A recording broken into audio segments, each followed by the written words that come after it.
Who's this? KSI's been dropping people. Rid rough. KSI coach Alexis honest on KSI sparring. Jake Paul's lost. Uh-oh. Come on, Freddie. Come on, Freddie. That's good. Get us hit, baby. Get us hit. Just make sure the hair's good. I'll leave that bit in. This is Fred Beck from Frederick's Fighting. I'm joined by Alexis over Zoom. I'm sorry to do this in computer form today, Alexis. Obviously, I'm up in Manchester and you're down in London Street Fighters. It's been a while since we last caught up. I think we caught up late December or early January. There's a town called London Street Fighters? That's kind of crazy. I'm not going to lie. Hey, shout out to you, Kildo, baby. Happy 16 months. I love you, big dog. How you been? Yeah, I've been just super busy with a lot of guys fighting. Obviously, loads of training schedules, normal stuff, just day to day in a gym life. I do believe that, because the last time I was down in the gym, you were like, "Oh yeah." I think I was talking to you after when the others were training. I think KSI just wrapped up, and you were saying, "Oh yeah, we're here on Christmas Day, Fred. What are you doing for Christmas?" So I was like, "Oh, I'm with my family," and you're down in the gym then. So it does show your dedication. I know I haven't got you here for long, so I think we'll just go straight into it. KSI put a recent Instagram post up yesterday, obviously him sparring with Idris Virgo. He put the caption that Joe Fournier is a better boxer than him. If Joe Fournier is a better boxer than KSI, then how does KSI beat Joe Fournier? Yeah, I mean, there's lots of different ways to beat it. That's kind of crazy. I'm not gonna lie. I feel like I even know why he ain't just immediately answer, because all tops, I heard that shit. I was like, okay, shit, he really said, like, hey, fuck it. Without, you know what I'm saying, wasting anybody's time, let's get right into it. Like, that was crazy. Usually interviewers are, like, soft as hell. They get, like, weakly into it. I'm like a friend already. Come on, baby. Let's just jump right into the facts. How is he going to destroy Fournier, baby? It's or Fournier? Fournier? What areas you're better than them in. Those are the most important. No, I love KSI. And you've got to understand that with KSI, with JJ, with the likes of Jake Paul, with the likes of, any of these sort of, YouTube-based boxers that haven't had a pedigree or an amateur pedigree or professional fights. So put them against 9-0 WBA world champion guys that have fought, at high levels. You're not going to match technically pound for pound what you're going to do. So a lot of people are saying, yeah, well, oh, his chin's down or his head's up. Look, I think you've ultimately got to go with something that wins fights, and that's landing concussive punches. That's work rate. And that boy do that. And that's an understanding. That boy do that. Skill in battle, in a fight. Yeah. Not necessarily can he throw this 1-2 as technically good as this guy. But, as you know yourself, there are kids that are amateurs that can throw 1-2s that are just unbelievable, but you can't put them in a pro fight. You couldn't put them in a professional ring to have a fight. So I think the difference is they can't get those reads. Joe Fournier has boxed way longer and at a higher level than KSI, 100%. That's got nothing to do with the outcome of this fight. It's got to do with the actual technicality of someone being a better technical boxer, but not when it comes to competitive combat. Okay. Okay, I can understand. I can see your points where you're coming from there. I did an interview with Joe Fournier about 4 days ago. It's good, nice, long, half an hour one. So I managed to get all the questions asked. And I think he was going through something like that. Obviously, KSI as a YouTuber, he seemed to be quite undermining and underestimating and not making. He definitely been doing that. I managed to see any of that interview. And what do you make of Joe's comments where he doesn't really rate KSI because he's not a boxer and he's come from the social media world? I think you've got to understand something about a lot of these boxers. I don't think they do rate any of the YouTubers. They don't seem to understand that these influencers, these YouTubers now, they're training in professional gyms with professional fighters. They like that now. They like that. So the misconception is different, bro. Over and like having a go. Like, I'll be a brain surgeon for a day. Oh yeah, I'll do that, no problem. That's not what this is about. We're talking about kids that are like dedicating their lives. I mean, you look at KSI for an instance. He's got a multi-billion-dollar company with Prime. He's got his own YouTube channels. He's got his own side and stuff. He's got a singing career, and he's boxing.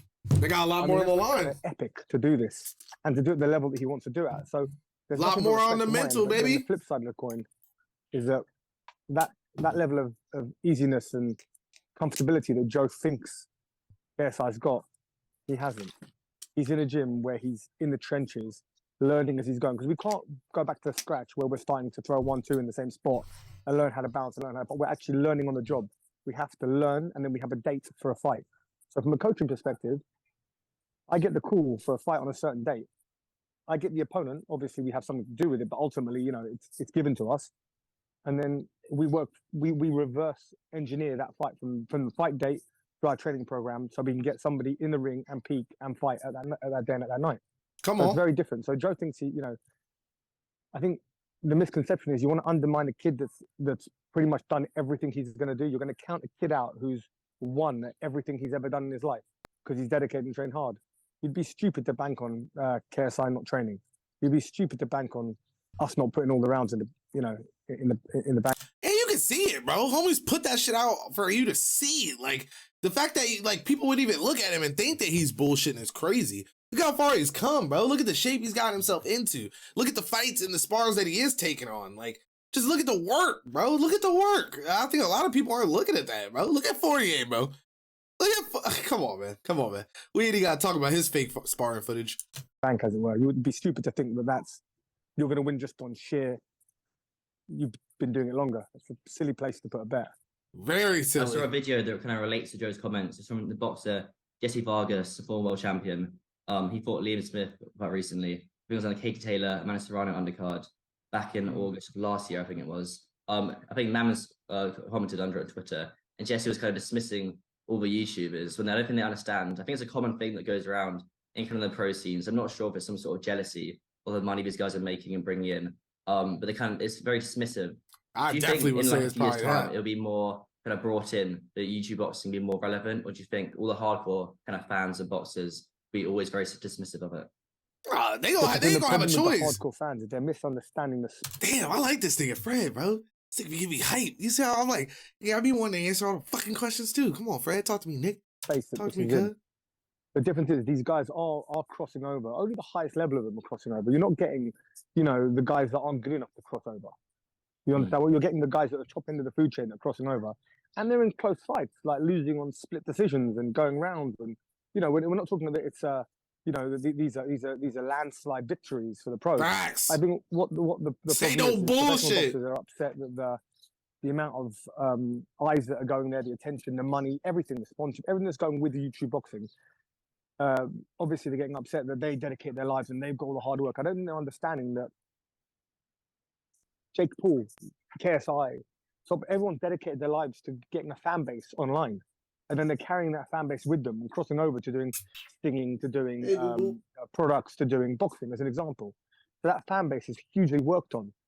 And just because it crosses into your genre, it's not taking away the guy who will watch you fight. The same guy that's going to watch Canelo fight is going to watch Canelo fight. He's not going to go, tonight I'm going to watch Salt Pappy fight. I'm not going to watch Canelo. He's not going to do that. He might watch Salt Pappy and Canelo, but you're not going to take away the eyes on your sport. I think it's just guys getting a little bit upset that the shine's been taken away. But I've got top-end professional boxers that absolutely love the YouTube space. They love the influencer space because ultimately it brings more eyes to a sport that they love. And that's something I'm interested in. Get out of the way. Like, I never thought that I'd be doing this. I mean, I like I said, I train lots and lots of pros. And to be doing this at this level, I genuinely see the fans and I think, wow, it's insane the amount of fans how passionate the fans are and how invested the fans are. And I think that's something that maybe the boxers are maybe definitely crazy. Because you've got to remember, a fan base when you've got one fight is insane. I mean, to sell out arenas, boxers only dream of selling out the O2 Arena or Wembley Arena. Most guys can barely sell out your call. And facts. Then they work their whole lives to be able to fill up that arena, and then to have to sit there and watch somebody come on the scene for their first. Oh man, I didn't even really think about how much that could possibly put in a damper on things. Wow, that is kind of crazy. Shake it up, baby. Doing that shake it up. Second ever fight. Or first I like that. So I do get the kind of, I feel hard up about it, but I don't think there's anything to be hard up about really. There's 2 points you said there, which I find quite interesting. The first one being you just said was when you're saying selling out arenas. But the difference between professional boxing and then the crossover boxing scene is in the crossover boxing scene, the arena is sold out from the very first fight. In professional boxing, it would only be full from the main event. And then just going back to how much the professional boxers love it, I think we'll use Idris Virgo as an example. Now he's in the scene and he's probably fighting a lot more regularly than he was when he was signing McKenzie. And he's probably getting paid a lot more money. So everyone's the winner, really. So speaking about Idris, fighting footage or sparring footage came out of him and KSI yesterday on social media. I believe what Mamza told me, they've been sparring pretty hard together. How's that been going, KSI and Idris? It looked nice. Yeah, I mean, since Let me stop capping, because I low-key thought it looked terrible until I saw what he had to say about it. And I was like, oh, okay, now, when you explain it more, it kind of makes sense. Because I thought he was serious. But I can't wait to see, coming from the coach's perspective, if he's going to, hold that same thing like that what Wade was saying, or if it really was just like some KSI was on some bullshit. Let's see. So Calder Idris, we've really changed his game from a fitness perspective and from a sparring perspective. He's quite a talented kid. He's quite a talented kid. So to get him into the shape that he's in now, he's changed, and obviously he is part of the influencer scene, and he is kind of probably like the top end of it as it would be kind of right now from a record perspective. But he's got a long way to go. The sparring with him and JJ is nuts. It's pay-per-view stuff. It's very, very competitive. Obviously, the snippets that we're going to be showing. I think ultimately a fan base has to know, and I think it's really important that everyone knows that it's not always roses. It's not always going to be that one shot and I walk away as a happy day. A lot of boxers will tell you there's a lot of bad days before they get that one good day, and then it's all about that's real though. That one good day. Really, all that matters is that it's on fight day. A lot of guys, you want to have good times in the gym. Not how it goes. I mean, if you're sparring guys that you're beating up, you're in the wrong gym. It's not gonna always be like that. You're with the wrong coaching staff. The coaching staff has got to push you in areas that you're not technically good enough in.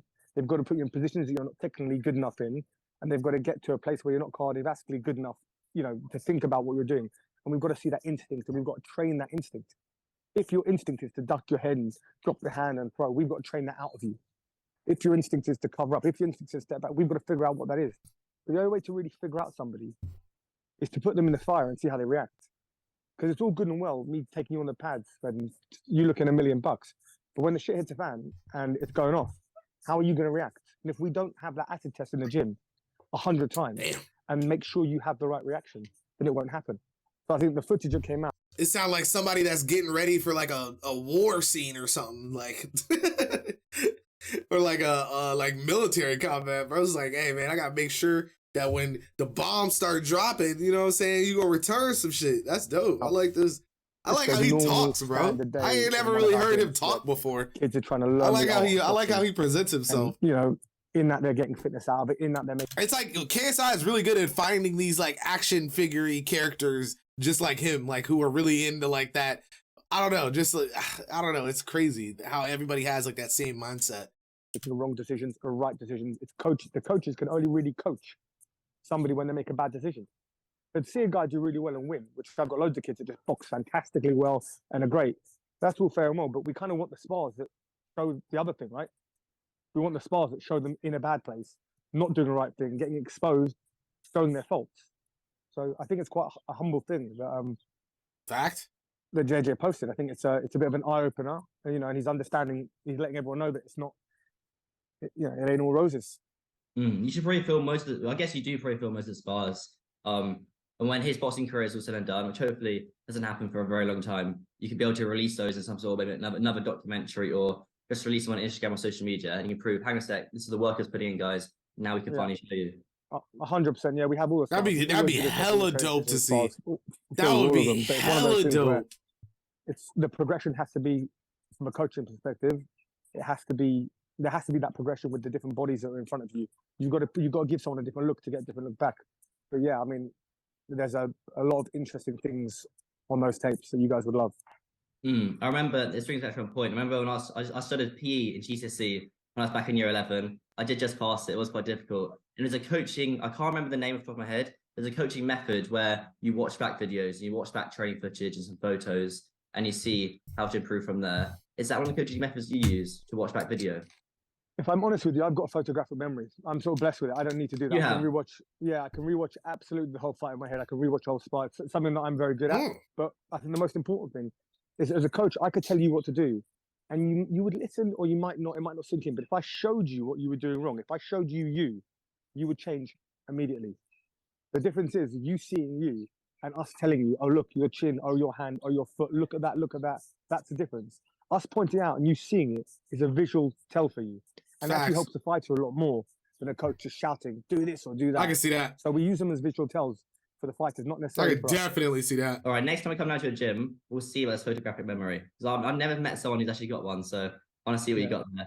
I think when I interviewed you in August, last August, the first time, so KSI had been dropping a lot of his partners. Has that been happening again quite recently? Or was this Joe Fournier camp? Yeah, I mean, obviously JJ's been real busy with a lot of other things at the moment. So obviously we're starting the camp slightly later than we would normally start a camp. Obviously, there's a lot of campaigns going on musically and product-wise with Prime. So there's a lot going on. But yeah, I mean, his sparring has been rough and it's been tough. It's a different kind of camp because you've got to remember he's fighting a pro. So you're not fighting a guy who's not so tight. You're not fighting a guy who can't walk you down. You're not fighting a guy who doesn't know the sport. You're actually fighting somebody who's super competent in all these areas. Facts. So the sparring, it's been very, very different. We've obviously upped the level of sparring partners. So although he's been dropping people and landing some very, very big shots, the idea is the guys that he's sparring now, they're real tough to put away. They're guys that high-end, top-end pros used to sparring. I mean, I've got a guy. I mean, look at Idris Elba. He's a great example. I mean, we used him. I mean, he was used for Craig Richards against Bivol. It's not like he's not. It's not like Idris isn't top-end sparring partner for, super middleweights and light heavyweights on a world level. He's been in there with everyone. So using guys like him, there's a lot of other guys that we're using as well. But just him as an example, they're just holding their own with him. Well, from a boxing perspective, that's quite a crazy thing to say. Because Idris is a talented, tough kid. I mean, you saw him. To be fair, Idris hadn't boxed in a couple of years, and he went with Anthony Taylor pretty effortlessly, and could have turned the volume up. He was just going through the gears. But the fact that JJ's already getting in there with guys like him, kind of showed you where he's at. Certainly. And as a coach, you do, whether you like it or not, you do become the kind of fighter's father figure in terms of you see them fighting the best day, on the worst day, when they're really happy, when they're really unhappy, kind of through all the mental health struggles. An issue came out quite recently. Don't talk about this. It's completely fine. But an issue came out recently with Mams, Wade, and KSI. Has that affected JJ at all in recent training, or does he manage to turn that switch off and just focus on the training?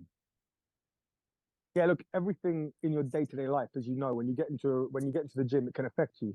But I think the testament of a true champion or a true winner is to try and drop it when you get through the door, because you have a job to do. And ultimately, if you box and you have something else on your mind, but okay, I got a lot of questions. I'm gonna save them for the end, though. I'm gonna save them. Not thinking about the guy in front of you, thinking about something else that's going on in your head, and not thinking about the guy in front of you. I think JJ's, he's the type of guy that wears everything on his sleeve. He's a super, super honest kid as well. If he's fucked up, he says he's fucked up. If he doesn't like something, he'll say he doesn't like something. If you want, but at the same time, us as coaches, we're there to guide him. So my job is, I don't really care what kind of day you had. You've got a job to do in that gym, and I'm getting paid to do that job. Come on. You're not leaving the gym till I get what I want out of it. You're not going to finish until you get that run in. You're not going to finish till you do the abs. You're not going to finish till the rounds are done correctly, how we want them to get done. Otherwise, I'm not doing my job, and I'm not being honest enough with him. So a lot like going on in his life with all these different situations, and he does wear them on his sleeve. You can see it, but ultimately, we have to push through that, everything, to get to where we've got. We've got a limited amount of time to find an undefeated pro boxer, which is work. You got to. I guess in any job, not just in boxing. Crazy work at that. To a high level, you'll be able to flick that switch. But you kind of turn the emotion off. You turn all the issues you're going background, all the background issues, all the family issues, or any sort of kind of mental health struggles, or anything that's going on which is bothering you. You're going to be able to turn it off and just focus on the job at hand. Like, you've got to do the same job, whether you're happy or you're sad, or you're tired, or you're really excited. You do the same job every single day. Just another few points on KSI, then we'll move on to other fighters. Jake Paul, Tommy Fury. I was there in Saudi Arabia only 3 or 4 weeks ago. The fight was really good, watching it ringside. As I guess you watched it on TV, what did you make of it? What did you make of Jake Paul's performance there? This is the one we're talking about now. Yeah, I think it's he didn't show up. I commend him for getting in the ring with a pro boxer. I personally thought it was going to go exactly like that. Not because Jake's a tough guy, but he got found out. He got found out because he hasn't put his boxing together. He's throwing single phase attacks, not doubling the phase of attacks. He's putting his head in the same. He's being quite. He's doing the same things all the time, being quite generic with his responses, where his head's dipping to and what he's doing. He's not changing what he's doing. He's becoming quite readable. Work put wasn't so good. Work put, obviously, you always, he'll tell you, I didn't feel good, it was me. But it's the other guy in the ring that's not making you feel good and that isn't making you. A lot of people are like, I was just flat that night. Well, no, you were flat because you got hit with a lot of jabs. You're flat because those shots landed, took something out of you, and that made your performance dimmer. And that's why you weren't able to do what you wanted to do. It wasn't because you were flat or you were ill or there was a weight cut. It was true with the guy landing a lot of punches. When you look at punch volume, you've got to understand it's like a computer game, like Street Fighter 2. You see that power bar on the side when it goes down. you're less effective. You become less effective. Your punches become less effective. Your movement, your breathing, everything becomes laboured.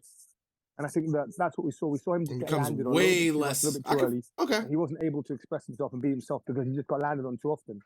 The flip side of the coin is that the things that we knew he had, like an overhand right, like that jab to that body, like that dip off, like that jump left hook, the things he had, he still had them. So it wasn't he had nothing. It was an entertaining fight, but it was also very, very readable. And it answered a lot of the questions that, it confirmed a lot of the questions that we had. You know, we had the answers to them. One thing that I noticed about Jake Paul, I've got a lot of respect for Jake, but one thing I noticed in the Anderson Silva fight was him kind of clinching the right hand and loading up. And then he did that a lot of times. He was waiting a lot. In the Tommy Fury fight, and being more repetitive and predictable. Why don't you think that Jake Paul has made those changes, or his team kind of taught him or built in those changes for him? Because it's worked. I don't know. It's worked for him, boxing, and I think they just say fuck it. Say it, but a long time, 40 years. I've been around the boxing for, you know, obviously I'm more than that, but I've been around it for that long. The Anderson Silva fight looked like a move around to me. It didn't look like a real hardcore fight. It didn't look like Anderson tried to put it on him at all. He landed one overhand left in the first round, and then chilled. It looked like a move around. If I'm being honest with you, the Tommy Fury fight was a fight. I think that from a coaching perspective, there's been days where JJ's like, fuck this. I don't want to fucking do this shit. Like, this is rough. Like, fuck it. You know, there's been days where he's like, just upset and just like pissed off, and, you know, the shit hasn't gone his way. And obviously he just tucks in and goes and carries on because he's that type of kid. But to give those kids, you know, you've got to remember these guys are millionaires. They don't have to be doing this. They don't need to be in the trenches. You understand? Facts. So there's something deep within them that wants it. Now, do you think his coaches are putting Jake Paul in the trenches to the point where he doesn't want to do it anymore? Nah. Well, to be fair, on Jake's side, he is trained by BJ Flores, who's grown up in boxing. Absolutely. So I think, I think they do put Jake Paul for the trenches, actually. Yeah, I think they do. And I think the problem is that the trenches they're putting him in aren't deep. Because I would say if they're really putting him in the trenches, then he would know that having that one move isn't going to save him in every position. They're prepping him for the stuff that he's already good at, not for his weaknesses. You know what I'm saying? And I feel like that's where he's losing out at. Same goes for Kenny. I feel like a lot of he's really good in certain aspects, but they're not teaching him how to release that dog, which means they're not threatening him enough to fucking make him feel like he has to ignite that bomb. You know what I mean? That's where I be feeling. Deep enough. Because he made the same errors and the same, look, we're all going to make errors. JJ's not going to look good here. He's not going to look there. I'm not criticizing the coaching at all. I'm just saying it's difficult sometimes with these kids because you want them to fight and you've got a job. So let's say, you know, we've got a whole production. So let's say KSI'S fighting. You know, at the end of the year, it's a $100 million fight. Everyone in the industry wants this fight to happen, right? Mm-hmm. But if he's not ready, you do realize I won't let him fight. Absolutely not. Well, as a coach, I don't give a f about money. I don't give a f about any of it. I care that I'm putting the best version of KSI in. I couldn't care less if he wins or he loses. Come on. The issue is that from a coaching point of view, we have to make sure that we're putting in fucking a better version than we put in the first time. That goes to where we're doing our job and we can get paid and we deserve our money and we're looking out for the fighter. I can never sign a fight for somebody I didn't think they could win. That's something that I couldn't do. Hand on heart, if it was about money, we'd have KSI fight every day of the week and twice on Sundays, right? But it's not. It's about getting the right performance. It's about getting the right performance at the right time with the right opponent. Now, these opponents are set. I mean, these kids and, you guys in the audience make the fight. Our job is to make sure we can fight. So I think that I'm not criticizing Jake Paul's team. Absolutely not. They're a solid team and a solid bunch of good guys. I know BJ Flores very well. He trained in my gym. I do know BJ really well. But that's not the point. The point is that you really get to see the metal of someone and how they've been trained in combat. And now you watch a lot of boxing. If someone makes the same mistake in the first round to the sixth round, is it an issue? Yes, that means they're not. But you're more likely if you make a mistake in the first round, you're more than likely to make it in the later rounds because you're more tired. Funny you mentioned that. The most important thing is once you've made that mistake, to have the cardiovascular and mental ability to adjust is the key to boxing. So the key to boxing is facts, bro. I don't remember who it was. Somebody was saying that same thing. I think it was whoever the other. It wasn't Wade, but it's the guy that's like Wade for Kingpin, and he was saying that same thing because the other black guy was trying to come at him for it. Not come at him, but they were having a little dispute about it. And all they were basically saying was is that it makes no sense for you to be making that same mistakes, because the whole point of people being able to say like you have that like real boxing intelligence or whatever, you have that IQ, is the fact that you were able to pick up on it while you were hot. You know what I'm saying? So then, even at your lowest, you know what I'm saying, you're going off of how strong your mental was, even when you were hot. Like you may like, how would you say? I don't know how to word this fucking right. I hope you get the point. Let's go. Okay. All right. Kills being useless. Nice. A key to a lock, and we tried that key and it doesn't work. We've got to have a master key. We've got to have a key that fits all these locks. So if I go in with JJ and Fournier decides to play a long distance game, we got to be able to slip our way inside and break that game. If Joe has a walk down game where he's double guarding and walking down and trying to smother JJ, we've got to have an angle off a shifting game. If Joe decides to fight in bursts of 2s and 3s, we've got to have a return policy where we phase in and triple phase our attacks. It's got to be done. We've got to have an answer and adjustment. As a coaching team, we've got to come back. So when you if you go back and you look at that fight with Tommy and with Jake, what were the adjustments in the corner? What was the corner saying? Were they telling Jake to change something? Because if you're losing rounds, you have to change what you're doing, right? Mm-hmm. Okay, you have to do that. There were no adjustments. So and also in a close fight, I don't know. Again, this is not a critique. This is my I mean, it kind of is critique. Well, I think the only adjustment the only adjustment was made. Sorry to interrupt, Alexis. I think the point. He started to duck and hit body shots. Round, and both fighters got told the scorecards, because I think that's a WBC rule. There's a WBC title fight or a WBC ranking fight. You get told the scorecards. If it was the third round or the fourth round, then you saw the adjustment. I think Jake came out a lot more fiery, and I think that's the only obvious adjustment that Jake made in that fight, I would say. Okay, so Jake made that adjustment because he got told that he was behind on a scorecard. Mm-hmm. Yes. That's not to do with a coaching team and not to do with a fighting style. They have heart and spirit. Listen, let's imagine you and I both want the win just as much as each other. You're going to come across someone that wants it just as much as you. The technical adjustments are the key here, not the will. I think the will and the spirit of these kids is unquestionable. Everyone wants it. But how do you get it? How do you get it when it's not going your way? Yeah. And that's when a coaching team comes into play and has to make adjustments. And also, if you do the right preparation in sparring, let's say with KSI as an example, we've adjusted. We're like, JJ, that was a shit round. It's not going well. You got to try this now. You got to do this. Or even better, in mid-round, KSI's like, this is not working. I got to switch up and do this. He makes the adjustment, which is how we want it to be. Then you know for a fact that you're doing a good job from a coaching perspective. So I think giving the fighter the ability to make adjustments is key. And I think that was, I mean, if I was to say to you, who's better, Anderson Silva or Tommy Fury? In what? In MMA or in boxing? No. Oh, yeah, boxing. Of course, boxing. Yeah, of course. Tommy Fury. Tommy Fury is a boxer, isn't he? Anderson Silva MMA fighter. Okay, and on that note, you think that Tommy Fury would beat Anderson in a boxing match? Yeah, Tommy Fury would bring that out. You think so? Oh, yeah. Anderson Silva has that. In a boxing match? Wait, what? Anderson barely had any boxing fights. Always boxing fights before his MMA career. Chavez. Well, no, he fought Chavez Jr. Oh, yeah, but... Yeah, no, he's fought. Listen, that's Chavez. That's Chavez Jr. though. He's knocked out. Chavez Jr. is a bit of a crazy kid, but he's got a very good boxing record. And you've got, and he's knocked out. He has the IQ, but he's not fucking Fury, bro. What is he talking about? Like no bad. What's happening right now? You're talking about guys in combat, whether their ages are, whether they're past it, like you're saying, which I completely agree with. You know, it's a young man's sport, but at the same time, I hasten to think I don't think Tommy's as good as everyone's saying, and I think that Jake did a really good job. I think Jake fucking arguably won rounds against him, and boxed well. But do I think he could have done better? Absolutely. Do I think he could have done better? Am I blaming his team? No. Am I blaming him? No. I think he did the best he could do, and I just think it wasn't good enough at the time. I don't think he's experienced enough to do it. I think the rematch will go the exact same way. Probably Tommy will actually pick up a bit more. I think Tommy will now not be so nervous, because I think the nerves played a huge part with Tommy. I think you could see it. Yeah. I think there was so much on the line for him. If he lost to this YouTube kid, he'd be fucked. He'd be finished. His family would disown him and he'd be finished. So that's just what sucks about it. Next time round, I think that Tommy would come out even ballsier, even sort of a little bit less regard. I think he'd go for the KO a little bit more. He was really cagey. And again, if I'm honest, that could play into Jake Paul's favour.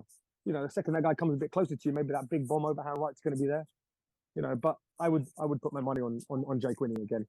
For the last 5 minutes, you've been talking about making adjustments. That's one thing since KS has been training with you as a fan or as an audience member. we haven't seen. That's not nothing wrong with it at all because the fights have gone so short. How do you know as a coach at KSI under the bright lights can make those adjustments? Yeah, I can only go on what I see in the gym, right? So it's consistency. I can't go on what if and you should do this and how could you do that. I can only go on what we do in the gym. So that's why we try and create fresh environment. So we go to different gyms as an example. We'll go to a different ring. We'll take a sparring partner we've never met before, a guy that we won't talk to each other. It'll be a horrible atmosphere. We'll walk in there. It'll be rugged. It'll be mean, and we'll get some rounds out. No one will know each other, and we'll try and put our game on them, and they'll try and put their game on us, and we'll score those fights. We'll score those rounds as fights. So I think the pressure sparring. Okay. I like that. It goes to show where we're at. Hits the clips of the later rounds the other day. Exactly. You know, that, with Idris. You're a product of what you do in the gym. If you're consistently making adjustments and consistently doing well, then that's what's going to happen in a fight. It's not luck. It's doing it and doing it. The more you train, the luckier you get. It's not one of those things where, I'm sure there's that one punch that can change everyone's life. But I'm saying, in essence, like you said, all of JJ's fights have been quite short. Why have they been short? Forms was, no one knew what he was like, and suddenly he's got kind of okay, and he boxes okay. And Pineda's on some little spree. He's a Mexican boxer that's having the YouTube scene up. He looks like he's got it easy. He's planting people and turning them over. FaZe was having a really knocked out that one kid and was having a good fight against Slim and Block. But JJ gets rid of all of them, yeah? Is it luck? Or is he consistently landing that shot? Or consistently landing the shot? Because I'll tell you from a coaching point of view, he's consistently knocking people out of the gym.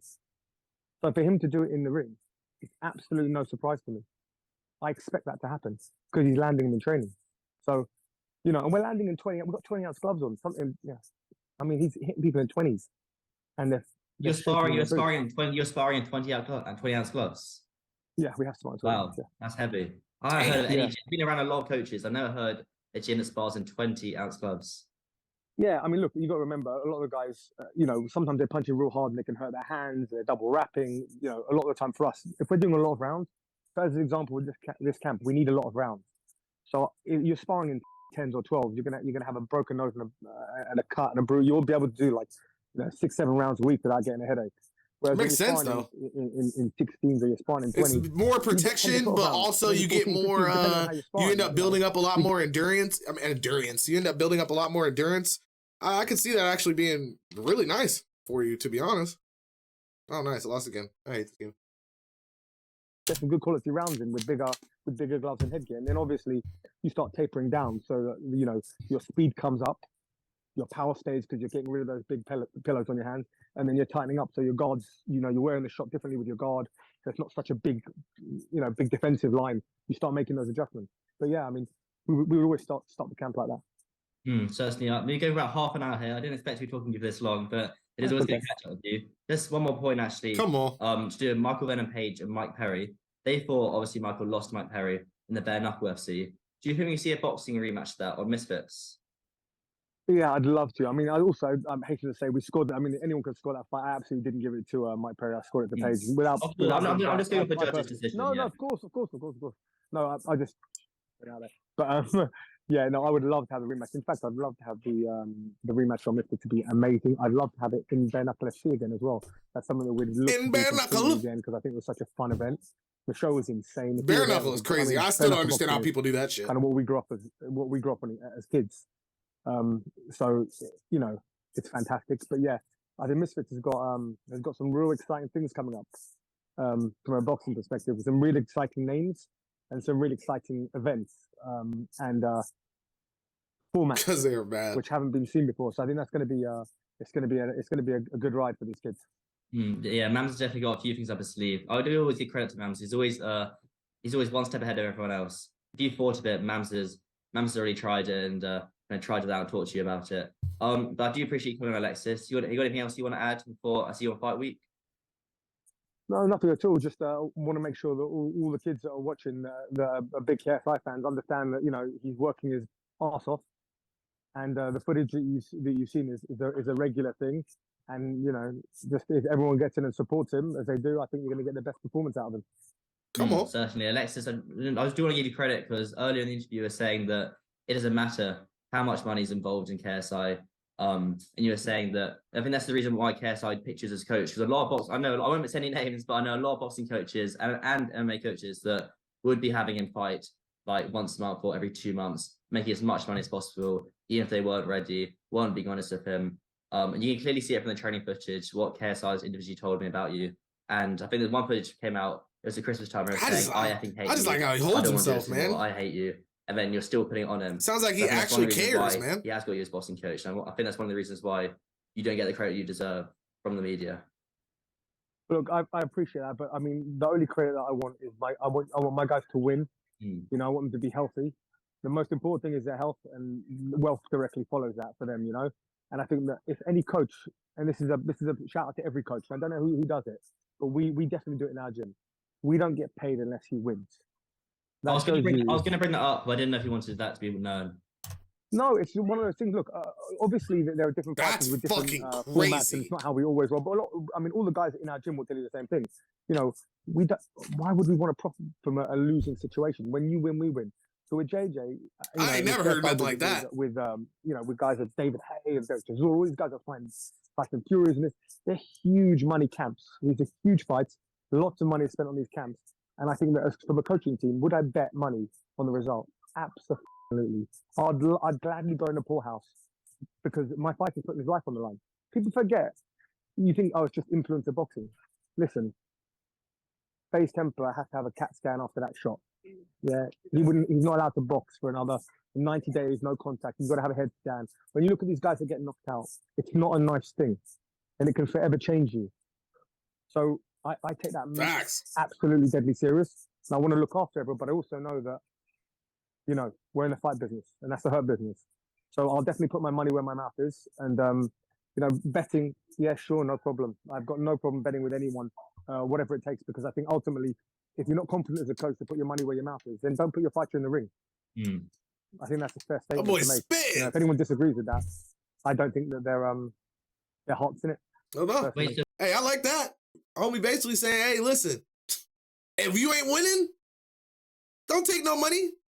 We not promoting losing around here. I like that. Boss moves only, big dog. When Jake Paul would probably will do this, when he says, oh, double or nothing for KSI's fight, do you think KSI will take that? Or do you think Jake Paul will take that? Yeah, look, I think JJ would 100%. You know JJ. He's all in. This kid is all in. He doesn't care about money. He'll put everything on the line because, as far as we're concerned, everything's always on the line, isn't it? Like, you know, let's say you have your amateur fight. That's the same as the Olympic final. Yeah. You don't think to yourself, oh, I could lose this one, it'll be all right. Facts. It's like an Olympic final. It's like the pinnacle. This is the last one. Lose. I can't lose. Yeah, nah. Facts. Stick it all in the pot. The winner goes home with everything. The loser can just go home. We care. Definitely. I think it's going to be a very fun year. That's a good tweet. That's a good tweet to put out, and I'm sure Jake Paul's camp will see that. But Alexis, I'm looking forward to seeing Fight Week, and your brother as well. Hope he's sort of doing all good. But thank you so much for being on. That was a really, really good interview you just did there. Thank you. Oh yeah. Good talking to you. Good job, Fred. That shit was fire. I loved every second of that shit. Damn. I like, how did nobody ever tell me that this dude was so good at this? I don't know. It's like some people just talk too much, you know? And he just asked all the right questions. I like it. And he didn't like push people to do any more than what they like, you know, would need to do. It was good. I like it. Shout out to the gang, man.